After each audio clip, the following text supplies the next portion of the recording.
Halo, assalamualaikum warahmatullahi wabarakatuh. Ketemu lagi di channel saya di Jejak Mistik ya. Kali ini saya ada di Pulau Merdiko, tepatnya di makam Eyang Joyong Rono ya. Kita akan mengulas lokasi dan sejarah makam Eyang Joyong Rono ini. Tetap tongkrongin channel saya, jangan sampai di skip ya.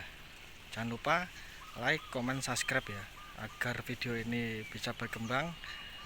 Dan tetap tongkrongin terus sampai selesai ya. Kita akan mengulas ke dalam makam petilasan Eyang Joyong Rono seperti apa. Tetap jangan di skip ya.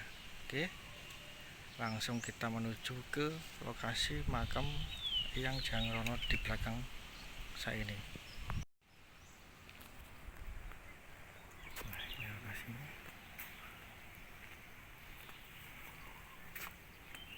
Assalamualaikum. Nah, seperti ini lokasinya tepat dengan di makam campur dengan makam umum ya. Kita maju ke dalam makam Eyang Joyong Rono.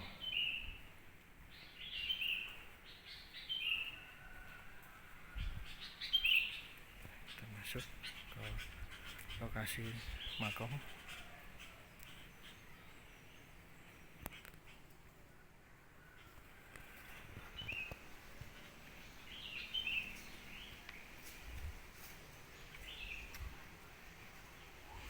Itu ada juru kuncinya, Mas Laila.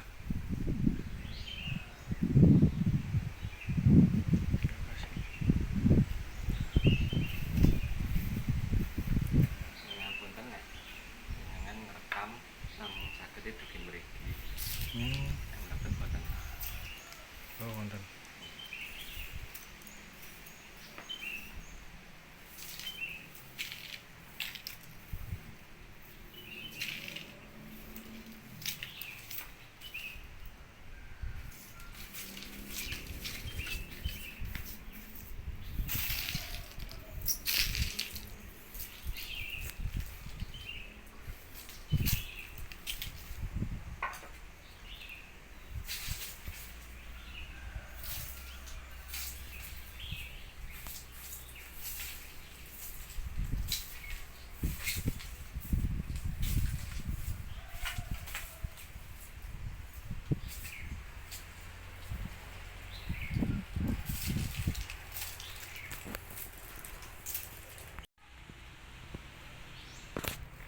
Assalamualaikum warahmatullahi wabarakatuh.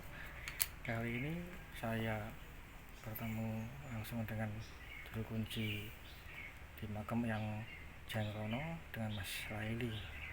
Assalamualaikum Mas Laili. Waalaikumsalam. Mas, bisa diceritakan Mas sejarah makam Eyang Joyong Rono ini seperti apa dulu sejarahnya Mas? Raden Joyong Rono itu putra dari Adipati Haryamatahun, Adipati pertama Jepang yang sekarang dimakamkan di Bojonegoro. Termasuk juga cucu dari Pakubono I dan mempunyai jalur terah dari Raden Patah. Beliau mempunyai 12 putra, yang 7 putra itu dimakamkan di makam Pulau Merdiko sini, yang 5 itu menyebar. Awal mula beliau sampai di wilayah Ponorogo itu mulai dari umur 17 tahun beliau sudah keluar dari Kadipaten Jepang untuk memperdalam ilmu agama dari berangkat ke tempat yang lain, hingga akhirnya beliau sampai di wilayah perbatasan Ponorogo sebelah utara, yaitu lebih tepatnya di Keranggan Sukorejo. Di situ beliau membuat sebuah padepokan untuk dakwah dan dibantu oleh santri dari Tegalsari yang saat itu bernama Ki Ronggojoyo.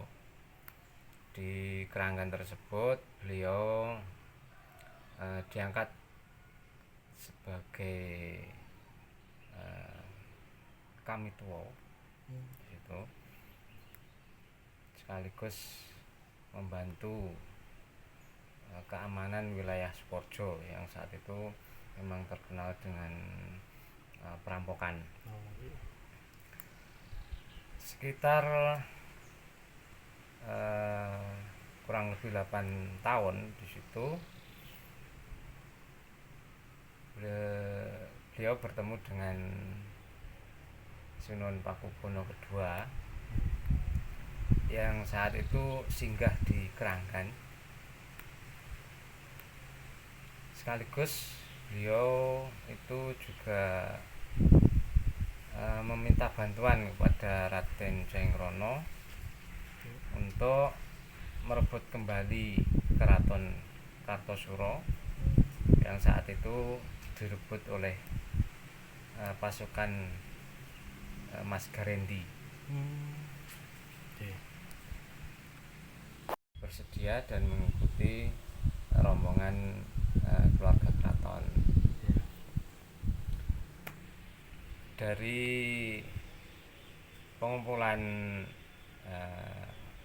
bantuan-bantuan tersebut, akhirnya Keraton Kartosuro bisa direbut kembali.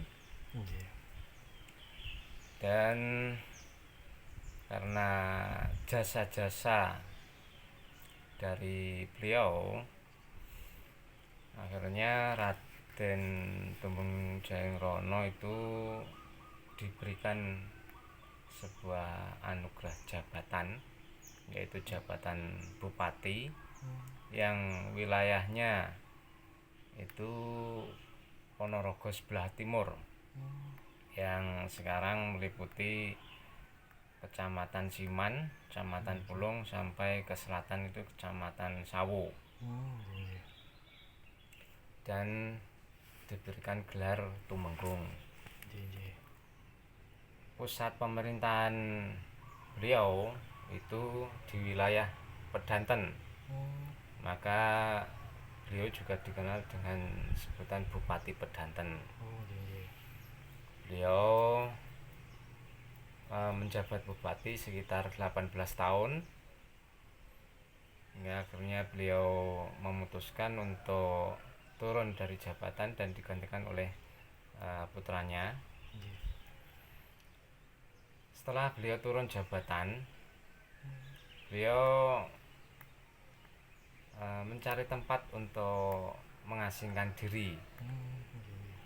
Itu di wilayah timur, lebih tepatnya di wilayah Pulung sini.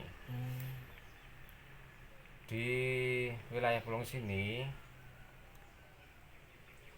beliau mendapatkan sebuah petunjuk agar membuka sebuah perkampungan. Akhirnya beliau membabat hutan dan membuka sebuah perkampungan hingga saat ini. Di wilayah Pulung sini beliau menghabiskan masa-masa tua beliau, sekaligus juga tetap menyebarkan dakwah agama Islam di wilayah sekitarnya, hingga akhirnya beliau meninggal dan dimakamkan di wilayah Pulung. Dan karena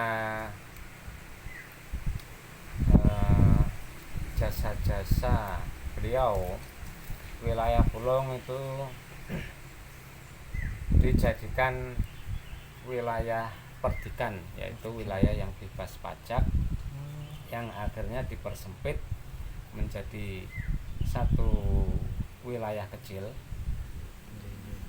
dan dijadikan desa sendiri yang akhirnya diberi nama dengan Desa Pulung Merdiko.